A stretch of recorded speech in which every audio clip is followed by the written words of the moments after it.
All right, let's get that big number one you got. And my big number one, everybody listening and probably you as well is going to be like, excuse me, what? Is MapleStory. Maple A, Story. yes, a game that released in 2005 that is the most casual of casual MMORPGs. I adore the ever loving heck out of that game. I it's weird. MapleStory has been one of the most like I guess consistent games that I just can come back to, pick up after any amount of time and be like, I like this. You know, those a lot of games you kind of have to like, oh, let's get back in the flow. Even me with like Skyrim, sometimes I'm like, let me make sure I remember what I'm doing here. MapleStory, no matter how much it's changed over the years, every single time I come back to it, I'm like, yeah, I know what I'm doing here. Huh. Uh, I love it. Have you ever played MapleStory? Or even I heard of have it? never heard of it. Okay, so yeah, MapleStory is a relic of the past. It came out in 2005. It's a Korean MMO, which does hold all of the stereotypes that you're thinking of: grindy, and microtransaction ridden, and all of the worst things that you can think of about games. But when you boil it down to its core, MapleStory is like the most undemanding game, and that's one of those things that I love about it. Like that's I guess kind of a theme of most of my list is that it's a lot of single player games or games that you can take at your own pace. And MapleStory is kind of the culmination of all of that, where it is, yeah, well, yeah, there's content, there's progression, and all this. Unlike a lot of MMOs where it's like, come on, get this stuff grinded out. The next expansion's coming up. MapleStory is like, just do whatever. That's the whole game. Is just do whatever. Huh. Level up. Level up. Okay, make some alts. Try new classes. You're incentivized to try every class in the game. Like there's just so much stuff that you can do in whatever time fits. Such a laid back game. It's kind of a Netflix game as well, where you can like watch other stuff while you're playing it. Um, the skills and abilities, like uh, one of the things that I talked about in my video about it is that MapleStory is kind of the game that reminded me about the word of fantasy and really, I guess, taught me the word fantasy is exactly what it says. It's fantasy. It does not need to abide by rules. It does not need to abide by some arbitrary restrictions. It takes a lot of the very kind of not pigeonholed, but a lot of the very simplistic ideas of traditional fantasy and high fantasy classes and just runs with them. And it doesn't just run with them; it runs off a cliff into La La Land, and I love that about it. So, like, what do you play in a lot of like traditional fantasy games, like a warrior, a mage, a thief, a rogue? Like, what do you usually like to play? I believe it's a warrior. So yeah, so a warrior. So most games of warrior, it's like, yeah, you got sword and board, or a two-handed weapon, and you've got big, heavy, strong swings, but you're tanky and you're powerful with each swing that you do. Mm. MapleStory says that's cool. We're gonna have three types of warriors. We're going to have heroes that run around with two-handed weapons. They're going to they attack like 5 times every one time they attack, and they do this like big sweeping slash animation that hits a whole bunch of stuff. And then their one of their like signature abilities is going to like sort of a fourth wall breaking meta level cut the screen in half, where you take your sword and you swing it and it shows like the screen, it kind of like slices down the middle and then slices in half. It is the coolest animation. It tickles my 10-year-old action figure boy brain, where I'm like, oh, and then he cuts the world in half with a giant sword. Like that's essentially what it does. So is uh, it? It's just an MMO. It's not a single player game. it's an MMO, yeah. Okay. But it is also very conducive to playing single player. Too conducive, according to some people, and they're not wrong. But it is a MMO that you can and probably still should tackle as with a group, like find a guild and whatnot. But um you are perfectly capable of advancing very far just on your own. And yeah, I don't know, it just, there's something about it that is able to really kind of reconnect me with why I just love video games. Is they are the ultimate escapism. You can do crazy, wacky, cool stuff, and I love over the top things. I love things I love things that are super extra, than that just go the extra step. Mm-hmm. Like, if you're gonna tell me that you're gonna make an edgy character, then make an edgy character. I want it to be like the most tropiest edgelord that ever edged in Edgeville. Like, that is the kind of thing I want to see if you're gonna make something. If you're gonna make a warrior, they're gonna be the warriest warrior that ever warred in Warville. I just love stuff that goes that extra mile, that extra bit, and just says, let's get goofy with it. Let's just, how crazy can we get? And this is what I was talking about earlier with when you're talking about Super Mario Odyssey, when I was discussing things that feel like they shouldn't be cohesive, but they are. MapleStory was my number one, and that is the game that I think runs the most with this shouldn't work together, but it does.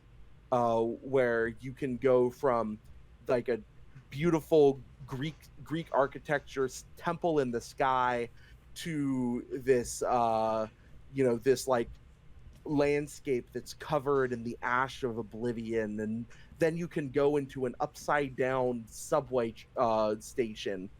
Like, what? It's so trippy, but it also, like, the art style is so tightly done that it all makes sense. You're like, yeah, probably it could work. So yeah, So MapleStory. the gameplay is pretty satisfying. The gameplay is, see, this is the part where my longtime fan of it wants to go, haha, no, not at all. The gameplay is actually really, really satisfying for a 2D. That's another thing, is 2D sprite based, not really pixel art.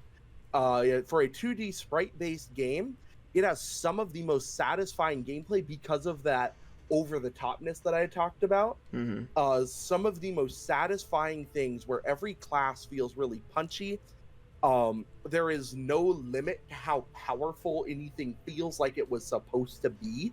And it just kind of, like I said, it runs with the crazy ideas and translates those into gameplay. Cutting the screen in half as a warrior, like, it will pretty much one-shot any mob that's on the screen that isn't a boss.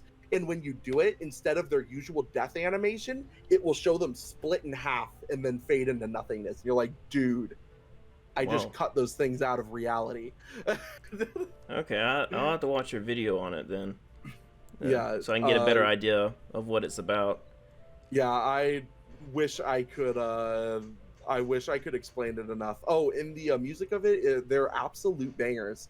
Every single track in MapleStory feels like it was manufactured to make me happy, or somebody happy.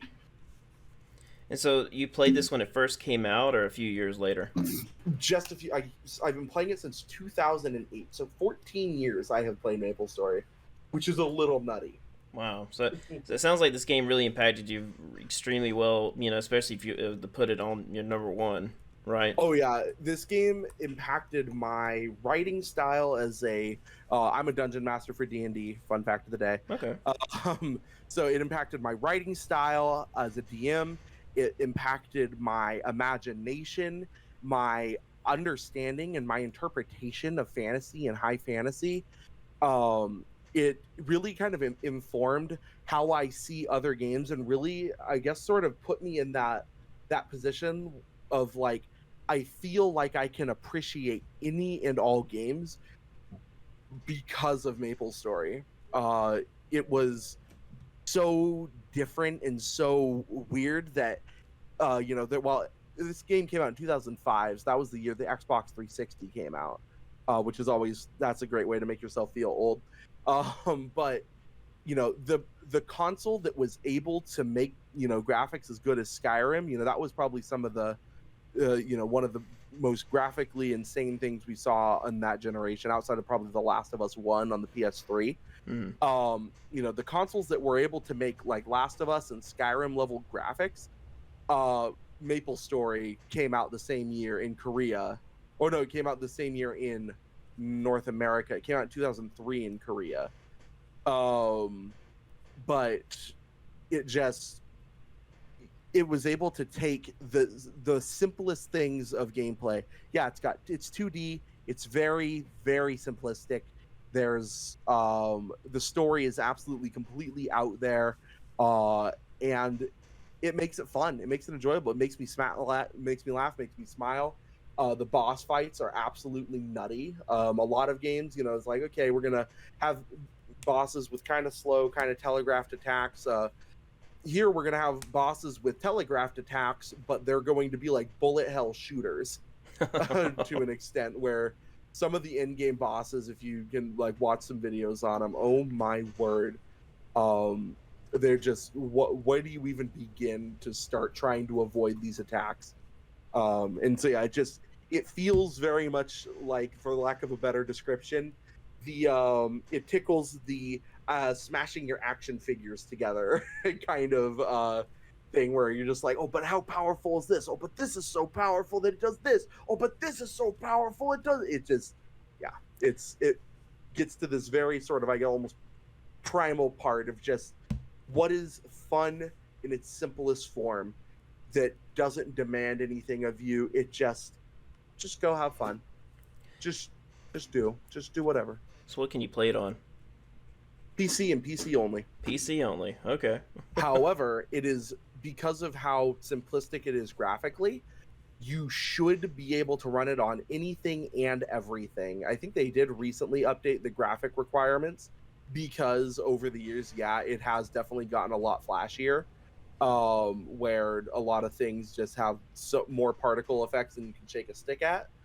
But yeah, that is my number one game of all time, which is really, really funny to say, because here I am talking about all these great giants that everybody knew in gaming, and I'm like, oh yeah, and then my number one is a game that came out in 2005 that was really just a glorified chat room when it came out, and then had to add the gameplay later. Thumbs up. I definitely didn't expect that. A game I never heard of. So Yeah, that's definitely awesome. Yeah, I have to take a look at that one, see if I can download it, on the PC sometime, and play a little bit of it and see what kind of magic you're talking about. Let's give it a shot. And I'd understand if you were like, "What the hell is this guy on?" Because it is not. It's definitely not for everybody, but it's exactly what I like. It is right there for me. Well, altogether, is there anything else you wanted to say to wrap up your list? I guess the last thing I'd want to say to wrap up my list is that when I was talking about this list earlier today with my wife, I kind of realized just how absurdly diverse it is. Mm-hmm. And they're all on there for very different reasons. I don't think there's any genre overlap. I guess Dark Souls and Skyrim are like the closest genre overlap, and even then, those two games play so differently. Yeah. Not a single game on there plays like remotely differently, and I guess it's just like I feel like I have such a wide, diverse span and taste in gaming that I feel like I can justify it when I say that I feel like I can, at the very least, appreciate any game, even if it's not something I like, even if it's horror, which I am, completely like incapable of playing. I can appreciate where other people enjoy things in games. I try to look for the positives. Like I said right at the beginning, positivity is sorely lacking in the gaming sphere nowadays. Mm-hmm. And there's a million and one other places that can talk about the negativity. And I think there's there's a lot of valid critiques and valid criticisms about game design and game industry practices. The rise of microtransactions lately has been, really harrowing. But at the same time, there's a lot of room still to remind ourselves, why did we fall in love with this medium of art in the first place, you know? Yes. And I think that, through this list of games, like, I don't know if I would put these even on a games everyone should play before they die list. I'd put maybe like three of them on there, like Dark Souls, Skyrim, and probably Dishonored, or possibly Mario. I don't know. I honestly, even MapleStory, my favorite game of all time, I would say I don't think everybody needs to play MapleStory. I just know that that game holds a special, special, special place in my heart. So MapleStory is more like kind of a personal thing. Yeah, like, but yeah, games that it was like that would be like, yeah, these are the games in mainstream, widespread discussion. Yes, absolutely, for all the reasons that other people like. But MapleStory for me comes back to the personal and like kind of the sentimental attachment of like, this game grounds me. And as I discussed in my video, I say it's a game that reminds me who I was, and that there's like there's what it reminds me of is, have you ever played Undertale? Or at least I'm sure you've heard a lot about I've heard of Undertale. it. I never played it. There's this one part where there's this thing that people say like it's made them break down into tears when they see it, and it's a mirror that when you look at into it, it just says, despite everything, it's still you. And it's such a powerful little quote, where like being able to look into a mirror, and after like, it's gets a bit meta, because it's like, yeah, in the game, whatever you've done, oh, you're still the character you started as. But also from a meta perspective, looking in a mirror in real life, despite everything that we've been through in our lives, you're still you. And MapleStory for me is kind of that mirror, where when I look into that, I go, oh yeah, I'm still me. And Wow. it just it grounds me. It brings me back to remembering, because it was really the first game that I found, like, discovered, downloaded, and played by myself, on my own, instead of being like, oh, I'll play whatever my brother's playing or something like that. It was the first game that I really was like, this is my game. This is my comfort game, and I will come back to this till the day I die. That's extremely insightful. I mean, no matter how bad the quality of games get in the future, you can always look back at those 10 games that you feel like represents your personality and your preferences and how you just want to experience fantasy overall.